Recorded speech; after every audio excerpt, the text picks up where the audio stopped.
chapitre la chapitre Noël parce que le Noël qui bangisa le numéro de Christ le déjà sujet thème mission oye bombami oye spécialité oye Italie il y a la moitié il y a les chrétiens par contre non ça va y que non Noël les ali comme monen donc oye biso to ko là argument donc c'est à toi le boulot ngana ko meka ko pesa moi ndambo malgré ta tête.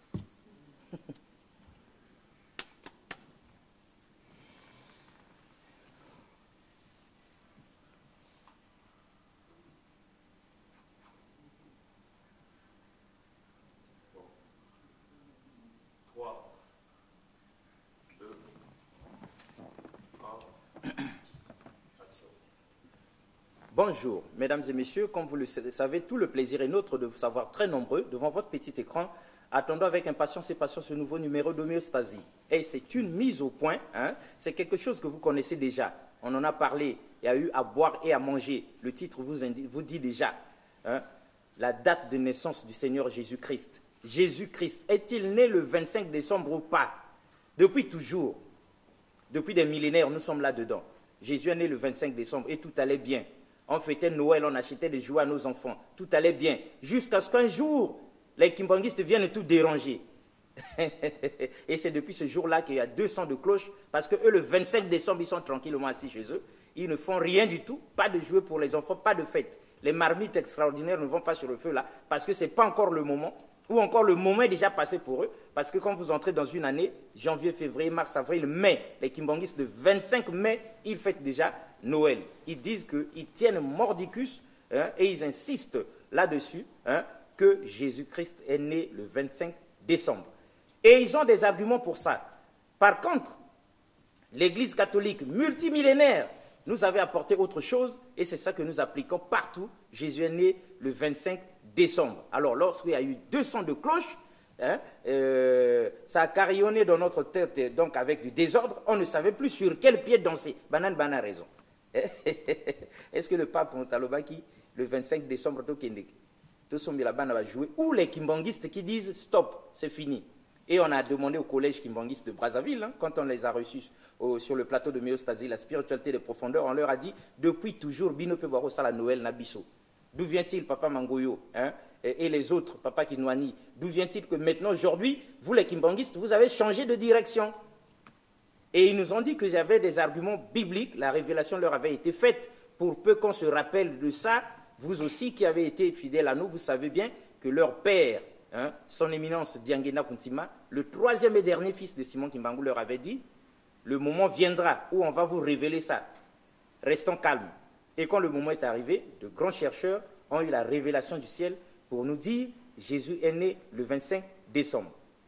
Seulement sur la place de Paris, et eux aussi, chez les experts ici, ils ont entendu hein, comment ça crie au scandale, mais les kimbanguistes, qu'est-ce qu'ils ont bu? Est-ce que c'est un verre de trop? Déjà chez eux, ils ne boivent pas. Papa, est-ce que chez vous, vous buvez ici? Non, de l'alcool et tout ça. Du whisky, champagne, pendant vos fêtes. Tout ce qui est alcool est prohibé dans le kimbanguisme. Oui, on dit même que mais ceux qui sont passés à DRTV, ils ont dit que vous ne dansez même pas aussi. Du ndombolo et toutes ces choses-là, ça ne passe pas chez vous ici. Danser, tout ça, c'est prohibé. On dit que même si la fanfare kimbanguiste, elle joue très bien, mais vous défilez respectueusement, on ne danse pas comme les danses du monde. Non, il y a une différence entre danser et défiler. Donc, mais est-ce que vous ne voyez pas, avant qu'on entre dans le cœur de l'émission, que vous faites rater de bonnes choses aux fidèles? C'est-à-dire, ils ne boivent pas, ils ne dansent pas. Pourquoi il y a ça chez vous? En fait, bon, danser, moi je ne sais pas si c'est vraiment trop nécessaire, mais en réalité, l'alcool, c'est d'abord dans la loi de santé. Vous-même, vous pouvez faire des sondages que vous remarquerez que l'alcool tue beaucoup de gens. Ici, en France, beaucoup des accidents se font rien que par l'excès de l'alcool et puis ils ne se maîtrisent plus. Mais en réalité, l'alcool n'est pas vital. Donc, une personne peut vivre et sans s'en tenir compte de prendre de l'alcool ou bien. Mais en réalité, l'alcool nous amène à beaucoup de dérives. Alors, donc, un esprit sain dans un corps sain, on connaît cette histoire-là. Et nous avons posé la question seulement comme des gens qui font semblant. Parce que des kimbanguistes de Brazzaville nous l'ont dit. Hein? Mais quelle danse d'ailleurs? Déjà, on ne regarde plus la télé avec les enfants. Parce que quand ça va commencer à danser, il faut vous enlever de là.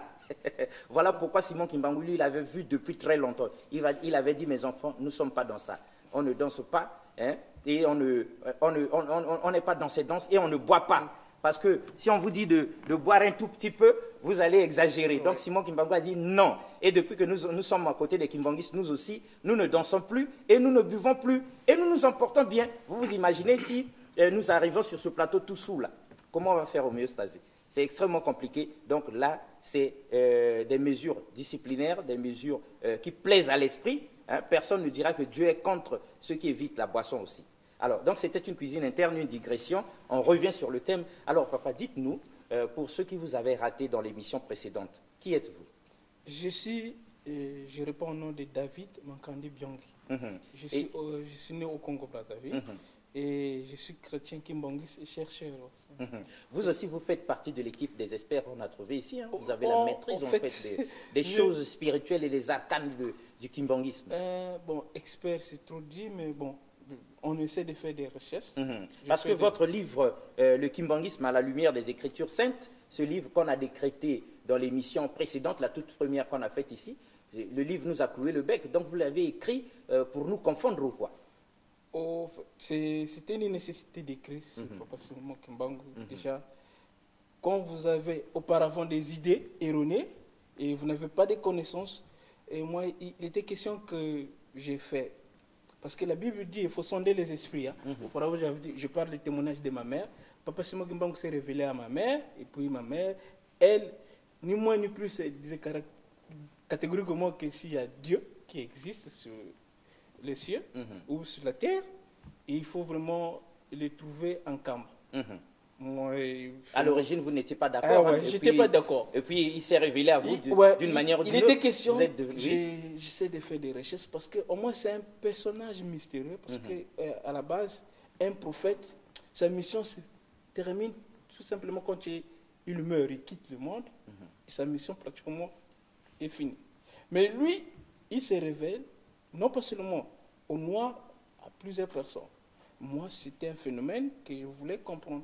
Mais si Papa Simon Kimbangu, c'est un homme de Dieu, il doit avoir au moins une révélation qui précise sa mission. Bibliquement, on doit le trouver. Parce que Dieu dit, je ne fais rien sans révéler mon secret au prophète. Donc, il y a un passage biblique, ça c'est Amos 3,7 qui le dit, mais il y a aussi un passage que j'aime beaucoup dans Ésaïe 46, le 9, 10, qui dit que tenez-vous de mes prédications anciennes. Moi, je révèle et puis j'accomplis. Donc, tout ce que Dieu a révélé, il doit les accomplir. Moi, il était question que je sonde l'esprit de Papa Kimbangu. Si c'est l'esprit de Dieu, il doit être biblique. Et après, c'est là où quand j'ai fait des recherches, je me suis rendu compte, ouais, mais il y a beaucoup de choses que les gens ne comprennent pas, ou peut-être l'angle des réalités qu'ils oublient, ou bien les bonnes pages de la Bible qu'ils doivent lire. Tout dernièrement, j'avais dit que nous, les Africains, nous lisons la Bible avec un esprit colonisé.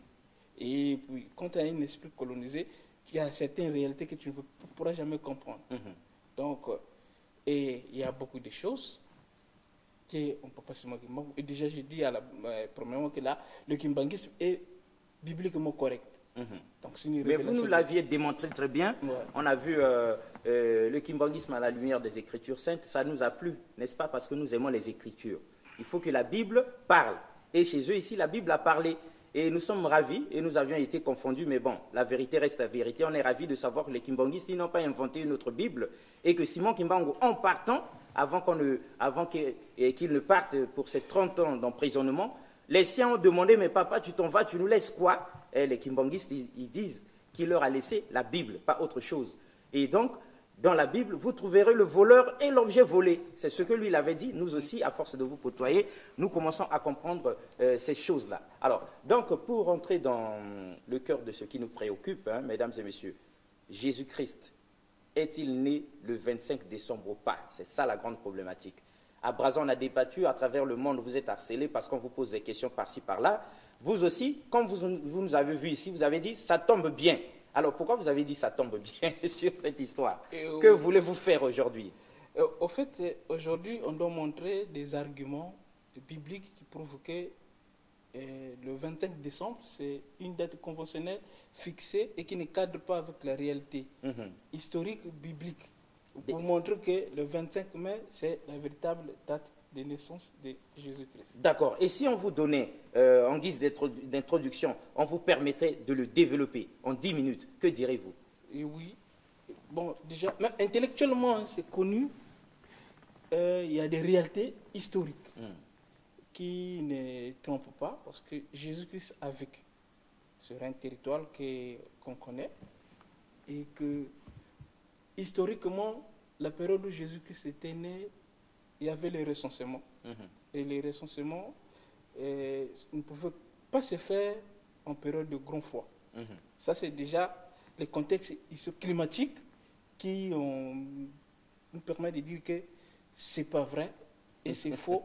Et en réalité, puisque Jésus-Christ était né dans cette période. Mais on a des arguments bibliques où moi j'aimerais beaucoup plus communiquer. Eh bien, vous avez tout le temps de le faire. Au fait, là où on parle de la naissance de Jésus-Christ, c'est dans Luc 1, de 35 à 55.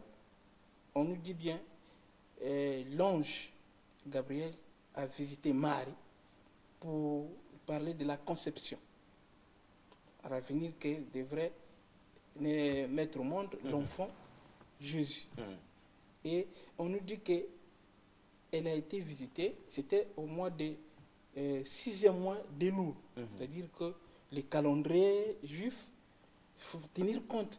Le problème qui se pose, ou bien quand ils ont fixé la date du 25 décembre, ils n'ont pas peut-être tenu compte les paramètres bibliques, ce que la Bible révèle, la parole de Dieu révèle. Puisque la date conventionnelle qu'ils ont fixée, c'était auparavant pour contrer une fête païenne, le mitraïsme. Ça emportait tout le monde, que ce soit que les chrétiens ou les mondains, ceux qui croyaient en Dieu ou pas. Ça a vraiment mobilisé tout le monde. Ils se sont dit que mais pour enfin ramener les gens au christianisme, parce que Jésus-Christ est la lumière du monde, pour les ramener au christianisme, il faut prendre cette date de naissance, il faut célébrer Jésus-Christ pour que eux aussi, les païens, viennent célébrer Jésus-Christ avec nous. Donc c'était tout juste pour contrer cette date. Maintenant, revenons à nos arguments pour dire que le 25 mai, c'est vrai, que c'est la vraie date de Noël. Donc, je reviens à Luc 1, 30 à 50, qui nous parle de la conception de Jésus-Christ. Donc, Luc 1, on peut peut-être lire à partir du 35 jusqu'à 55. Oui, ça nous parle de quoi? Ça nous parle de la visitation de l'ange auprès de Marie. Et on précise, c'est là où il y a les détails qui sont très importants. C'était au 6e mois du calendrier juif. Or, le 6e mois du calendrier juif, à notre calendrier actuel, c'est le mois de septembre. C'est là où on doit vraiment montrer aux gens que c'est un problème de calendrier et c'est un problème d'ajustement historique selon moi, pour dire que non, le calendrier juif commence au mois d'avril. Ça, on peut le lire dans Exode 12, c'est précisé. Donc, le premier mois de calendrier juif, c'est le mois d'avril de notre calendrier. Le mois d'avril de notre calendrier. Oui. D'accord. Donc, et le 6e mois, donc c'est le mois de septembre. Donc, avril, mai, juin, juillet, août, septembre. Donc, et la conception de Jésus-Christ s'est faite à ce moment-là. Donc, étant donné que scientifiquement, l'enfant fait 9 mois, tu vas compter de septembre, tu comptes septembre, octobre, novembre, décembre, janvier, février, mars, avril, mai. 9 mois, ça tombe juste. Et scientifiquement, c'est prouvé, même intellectuellement, c'est prouvé. Tu ne pouvez pas nier. Donc aujourd'hui, on ne peut pas nier cette date parce que historiquement et scientifiquement, il y a des éléments indéniables qu'on ne peut pas détruire. Donc Jésus-Christ est né le 25 mai à cette époque. Et la vraie date complète, parce qu'ailleurs, beaucoup de gens reconnaissent que la vraie date, la date du 25 mai, c'est une date conventionnelle. Mais ils n'ont pas peut-être le courage. La date du 25 décembre. Plutôt, la date du 25 décembre est une date conventionnelle. Mais la vraie date, ils ne veulent pas les dire, les reconnaître. C'est ça le problème. Le problème se pose à ce niveau. D'accord. Et le grand problème pour nous autres, mesdames et messieurs, ça se pose peut-être pas seulement à ce niveau. Nous aimerions bien que quelqu'un d'autre en parle aussi. Pourquoi seulement vous, les kimbanguistes? Est-ce qu'il n'y a pas un élément qui démontrerait comme ça, mis à part vous, un non-kimbanguiste, est-ce qu'il n'y a pas, pour nous enlever notre bonne vieille date du 25 décembre, on aime bien ça, est-ce qu'il n'y a pas un autre élément de parlement, personne d'autre n'en parle? Des éléments existent, et on peut prendre un élément bête dans YouTube, c'est accessible à tout le monde. Il y a monsieur, il doit être monsieur Picard, comme ça. Frédéric Picard. Ouais.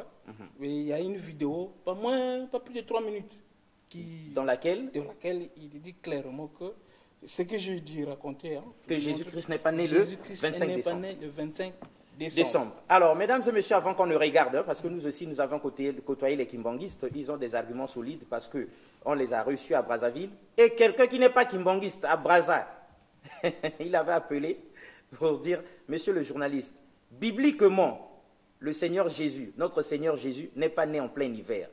Le gars, il ne savait pas la date, mais son problème à lui, il dit, c'était pas en plein hiver. Alors, on va suivre Frédéric Picard, ce qu'il va nous en dire. Voilà, alors, une fois qu'on a suivi cette vidéo, qui explique, de par une autre voie non kimbanguiste, que Jésus-Christ n'est pas né le 25 décembre. Mais d'où vient-il que les gens s'entêtent? C'est pour ça que je vous dis que déjà, des Européens, ils sont beaucoup plus réservés. Quand vous leur apportez quelque chose de nouvel, ils prennent le temps et puis ils étudient. D'analyser, d'aller vérifier. Mais en Afrique, c'est pour ça que je parlais d'abord de l'esprit colonisé là. Et il y a beaucoup de choses qui nous échappent. Et tu remarqueras que c'est une vérité. Même intellectuellement, la vidéo qui vient de passer prouve clairement que Jésus-Christ n'est pas né le 25 décembre. Il ne pouvait pas naître en hiver. Maintenant, bon, peut-être il n'a pas trop fouillé pour adopter la vraie date de naissance. C'était certainement pas l'objectif de notre confrère. Lui, son problème, c'était le 25 décembre. Voilà. Et ça nous fait du bien qu'il ait dit, en tout cas. C'est pas le 25 décembre. Des recherches faites par eux, il en résulte que le 25 décembre, Jésus n'est pas né le 25 décembre. Voilà. Ça, vous ne pouvez que l'en remercier, parce qu'il vous aide quand même. Justement, mais en fait, la vérité est têtue. Je le répète, la vérité est indiscutable. Parce que scientifiquement, bibliquement, historiquement, on est calé. Personne ne pourra venir nous le contredire. D'accord, maintenant il y a une grande question là. Vous savez, le monde était tranquille, il était bien, tout allait bien. Quand on s'approchait déjà vers le 25 décembre, tous les enfants étaient en ébullition, les parents cherchaient à acheter les jouets et chacun savait que le 25 décembre, les enfants, le 31 c'est les parents. Donc le 25 décembre, tout le monde, c'était même chômé, payé, ça allait même aujourd'hui. Mais pourquoi vous les kimbanguistes, même si ce n'est pas vrai, pourquoi vous êtes venus comme ça là, mettre le pied dans le plat? On pouvait rester comme ça fait quoi? Pourquoi? Est-ce qu'il y a besoin de savoir la date exacte de naissance de Jésus? Justement, il y a besoin de savoir parce qu'il y a une chose, ce qui est capital d'abord dans les kimbanguistes, qu'on doit savoir, quelle est la mission du kimbanguisme.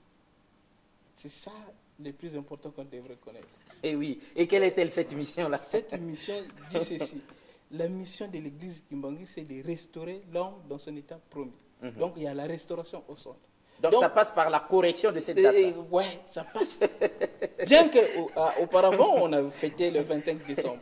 Mais on savait que le moment fixé, au temps voulu par l'Éternel, on y arrivera. Voilà, chasser la nature, elle revient au galop, mesdames et messieurs. Vous avez désherbé, vous êtes partis. Mais puisque vous n'avez rien érigé à la place, revenez 2 semaines plus tard, les herbes auront repris leurs droits. Mais vous, les kimbanguistes, quand vous enlevez le 25 décembre, et que c'est bien appuyé par notre confrère qui n'est pas Kimbangiste, qui est un occidental, qui est un blanc, qui a fait le truc avant même que nous soyons dans ce grand débat. Quand vous avez enlevé la date du 25 décembre, qui visiblement, c'est clair et net, est une invention, est un consensus, est conventionnelle, elle est fausse. Ouais. Quand vous avez enlevé le faux, quel est le vrai à mettre à la place?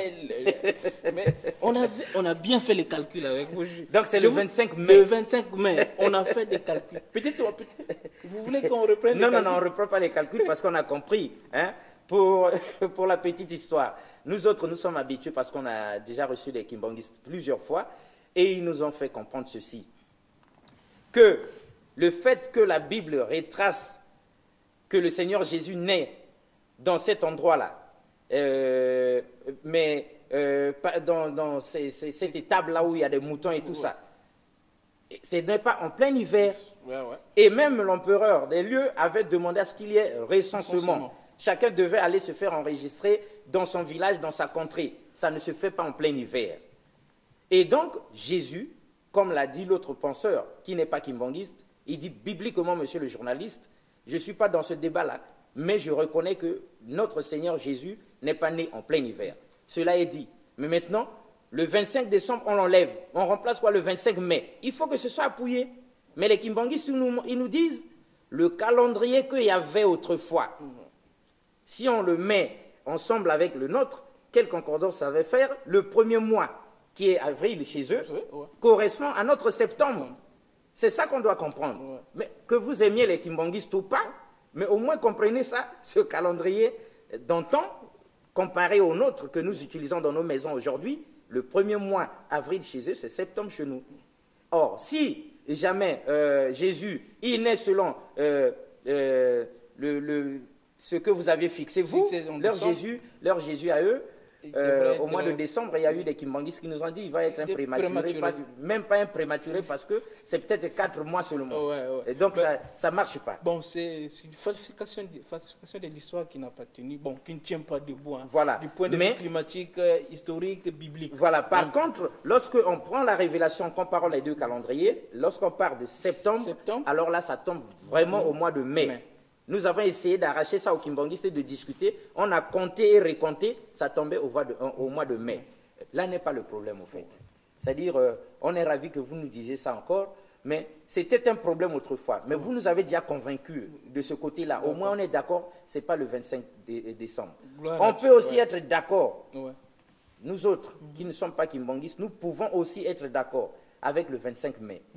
Il y a quelque chose qui nous énerve, c'est que le 25 mai, quand nous regardons, ça correspond à quelqu'un de chez vous. C'est ça le problème. Voilà. Mais pourquoi le 25 mai, vous avez arraché le faux, vous avez mis le vrai en place. Mais quand nous regardons, le vrai nous relie à quelqu'un, c'est-à-dire au deuxième fils de Papa Simon Kimbangu.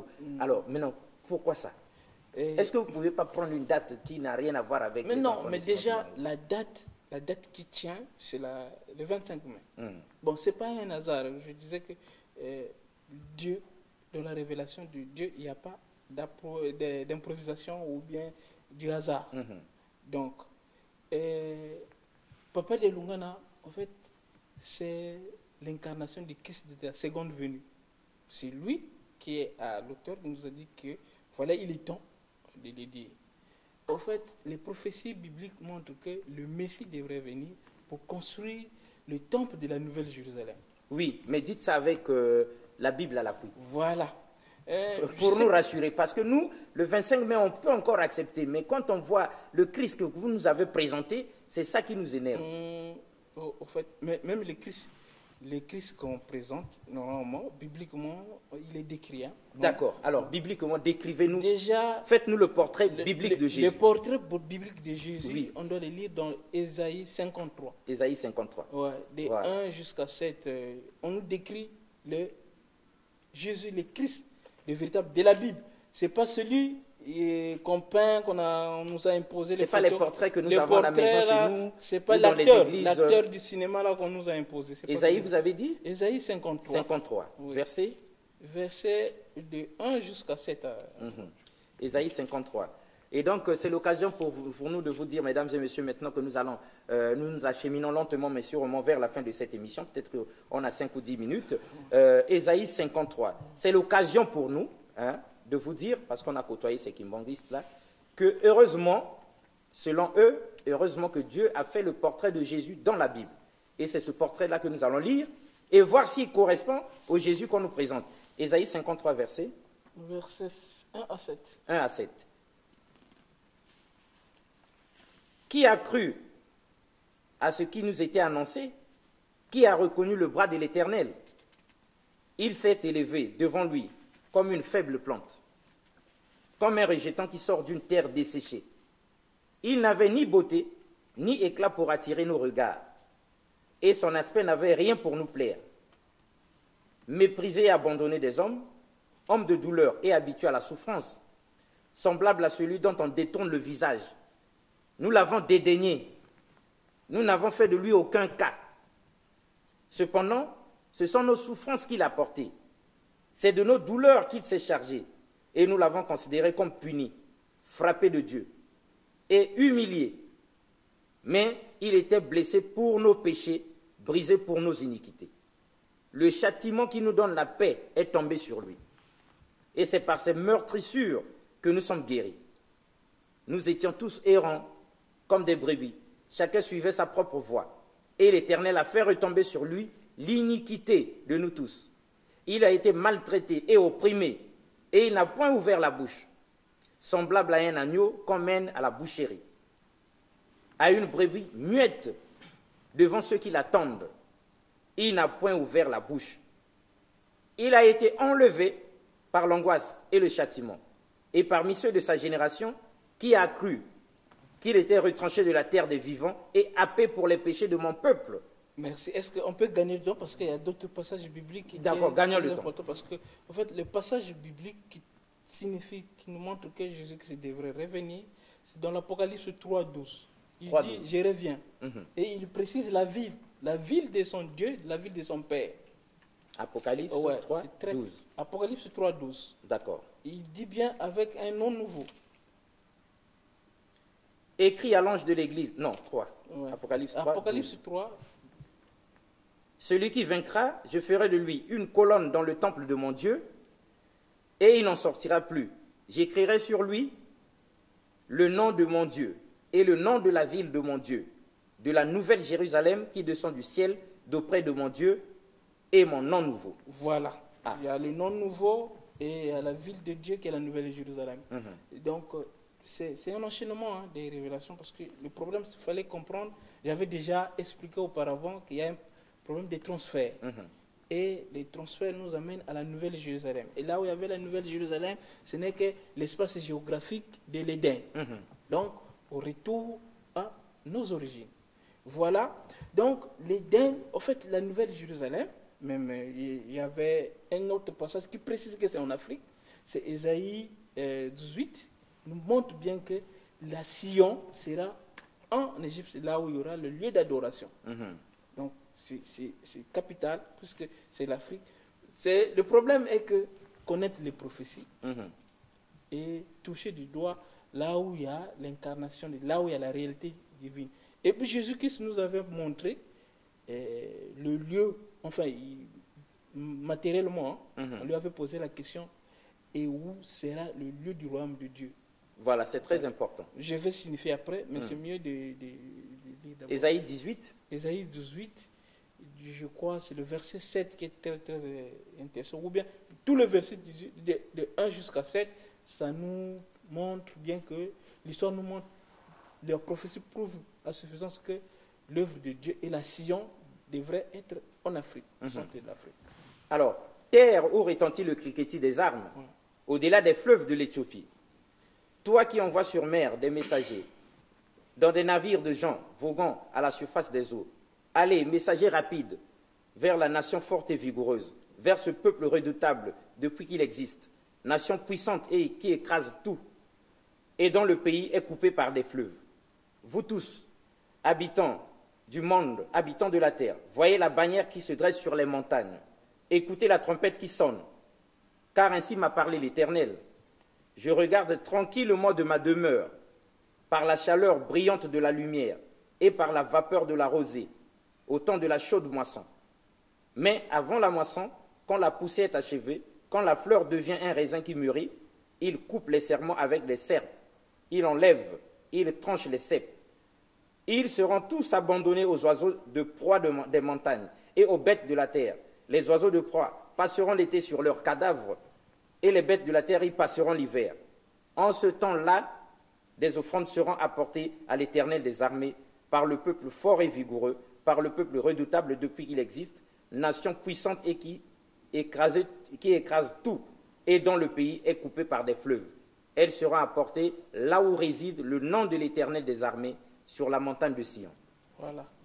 Et donc, les prophéties se centralisent sur le lieu de l'incarnation, le lieu de la vérité, c'est Sion. C'est le lieu où tout enfant de Dieu devrait connaître que c'est le lieu d'adoration. C'est là où il y a la présence de Dieu. Donc, Sion, c'est la Nouvelle Jérusalem. Et la Nouvelle Jérusalem, nous l'avons au cœur et au centre de l'Afrique, tout justement à Nkamba. D'accord.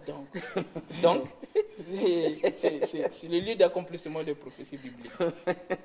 D'accord. Mais vous savez, on serait bien tenté d'accepter toutes ces choses-là.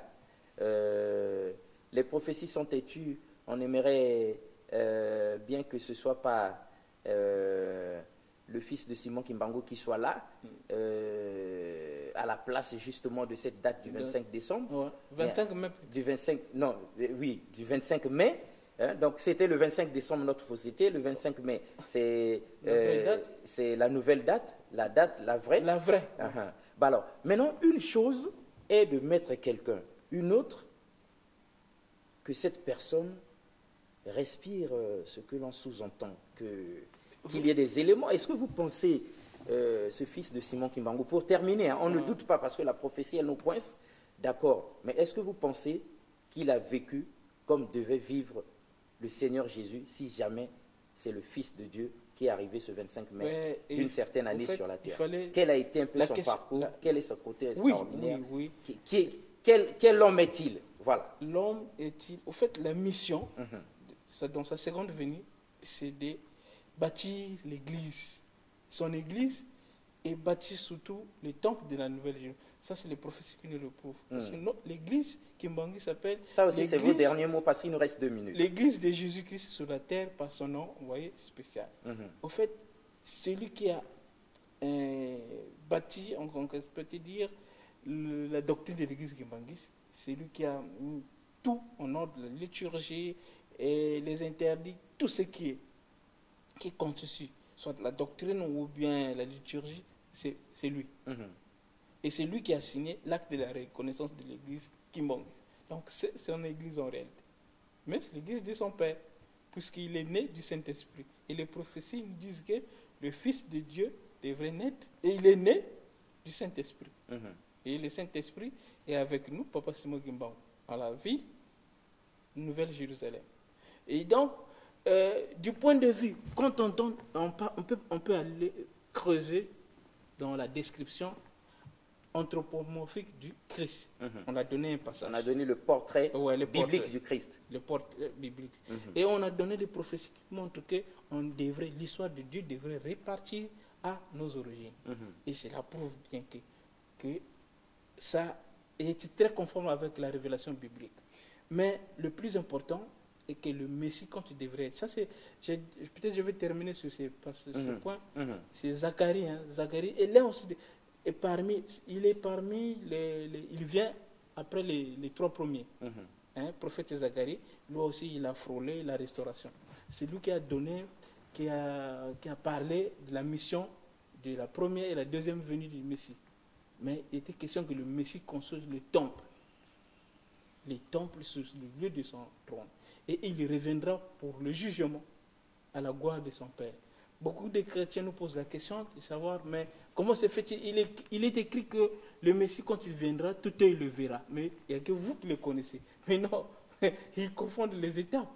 Il y a l'étape du jugement dont beaucoup de chrétiens connaissent qu'il y aura l'enlèvement. Et c'est ce qu'il nous a promis. Et d'ici peu, il y aura l'enlèvement et tout œil le verra.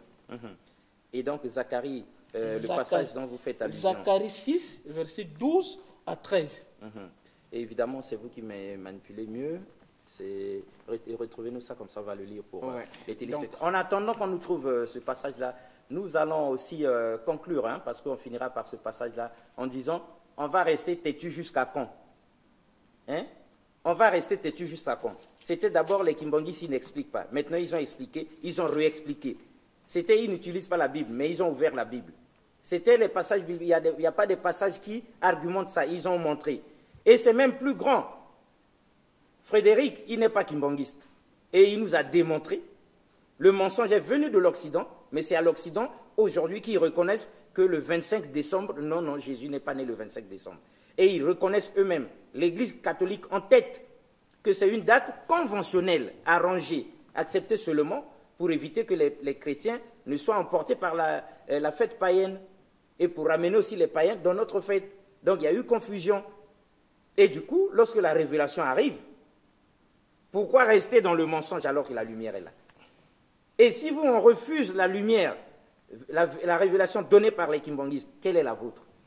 Dieu a dit quoi chez vous? Un homme de Dieu, archibishop ou bien, je ne sais pas, super, il y a même des généraux à l'église maintenant. Bon, qu'est-ce que Dieu a dit? Il a dit, c'est pas le 25 mai, mais il a dit quoi? Est-ce que le Seigneur Jésus, il accepte le 25 décembre chez vous? Point d'interrogation. Alors dites-nous, papa. Donc, je peux lire au nom du Père, du Fils et du Saint-Esprit. Donc, c'est Zacharie 6, de 12 à 13. Tu lui diras ainsi par l'Éternel des armées, voici un nom dont le nom est germe, germera dans son lieu et bâtira les temples de l'Éternel. Il bâtira les temples de l'Éternel et il portera les insignes de la majesté. Il s'assiera et dominera sur son trône. Il sera sacrificateur sur son trône et une parfaite union régnera entre lui et l'autre. Donc, c'est le germe qui nous renvoie à Jésus-Christ. Et il devrait bâtir le temple de l'Éternel. En fait, en Israël, Jésus-Christ n'a pas bâti le temple. Il fallait qu'il bâtisse le temple à la Nouvelle Jérusalem. Mais est-ce que le temple est bâti là-bas? Non. Les temples, à la Nouvelle Jérusalem dont on parle. Est-ce qu'il y a un temple de bâti? À la Nouvelle Jérusalem, il y a un temple de bâti, le temple d'Enkamba de la Nouvelle Jérusalem, qui existe. Bon, est-ce qu'il y a des images? Parce que nous aimerions bien que vous nous donniez des images. On va vous donner des images. D'illustration, donc du Christ revenu et du temple de la Nouvelle Jérusalem. Les temples de la Nouvelle Jérusalem existent. Le sanctuaire de Dieu existe. La source du trône existe. Et avant qu'on finisse, parce que Jésus-Christ, on lui avait posé la question de savoir. Et quand on viendra, parce qu'il a précisément prêché sur le royaume de Dieu, on lui avait posé la question, où sera le royaume de Dieu? Voilà, très important. Et c'est là où il y a le symbole matériel de la présence divine. Il avait évoqué, c'est Luc 17 et 37, il avait évoqué, quel que soit le lieu où le cadavre s'assemblera les aigles. C'est-à-dire que le lieu où il y a un cadavre à portée spirituelle, c'est là où il y aura le centre religieux, le centre d'adoration, et c'est là où il y a sa présence. Donc, je ne sais pas, moi jusqu'alors, je continue à creuser, à fouiller, mais on peut peut-être aussi jeter un regard, on peut naviguer dans le monde chrétien, même si on ne peut pas aller toquer de porte en porte, mais je ne pense pas qu'il y a des églises qui peuvent nous montrer les symboles matériels de la présence divine, dont Jésus-Christ a évoqué. Et donc, pour dire terre à terre, est-ce qu'en Kamba... En Kamba, ce qui fait l'objet du sanctuaire de Dieu, c'est le corps du Saint-Esprit impétricible, impérissable et qui réside là-bas. Et c'est le corps qui fait des miracles, et c'est le corps où Dieu a rendez-vous avec l'humanité. Vous savez que quand j'évoque, on a lu le trône de Dieu. C'est nous tous, noirs, blancs, toute race confondue, on sera rassemblés autour du trône de Dieu.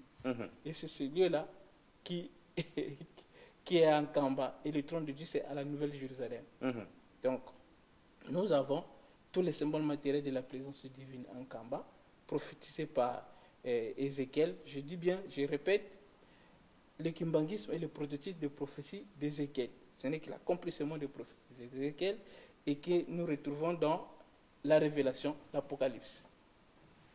Un atterrissage réussi.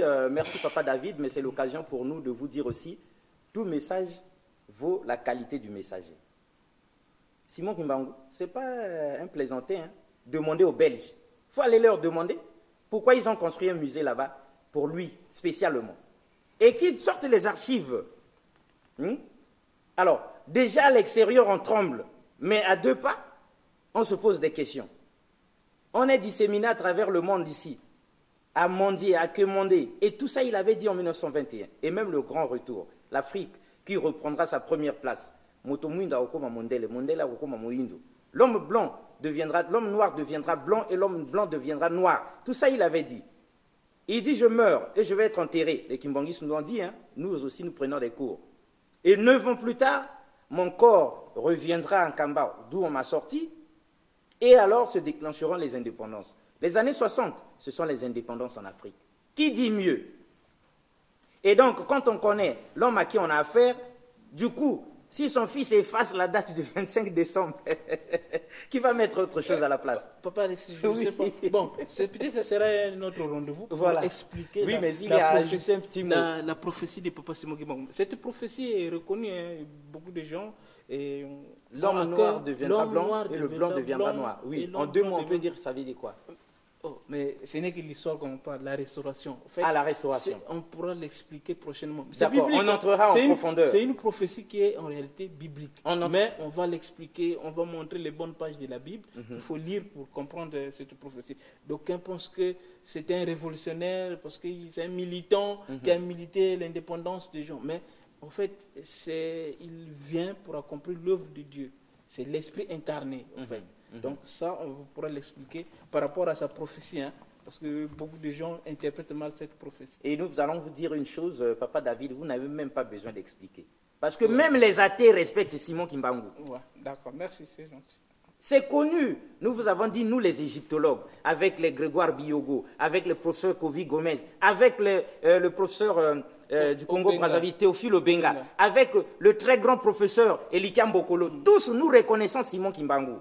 Maintenant, le problème ici, c'est de dire, si son fils là, celui que Simon Kimbangu lui-même donne là, il efface le 25 décembre et met le 25 mai, et vous fait compter de septembre au 25 mai, ça fait 9 mois. Vous dites quoi?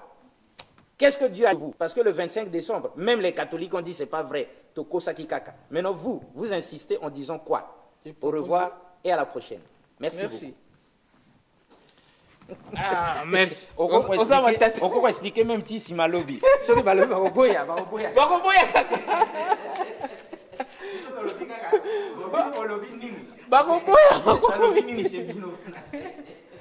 Ah ouais.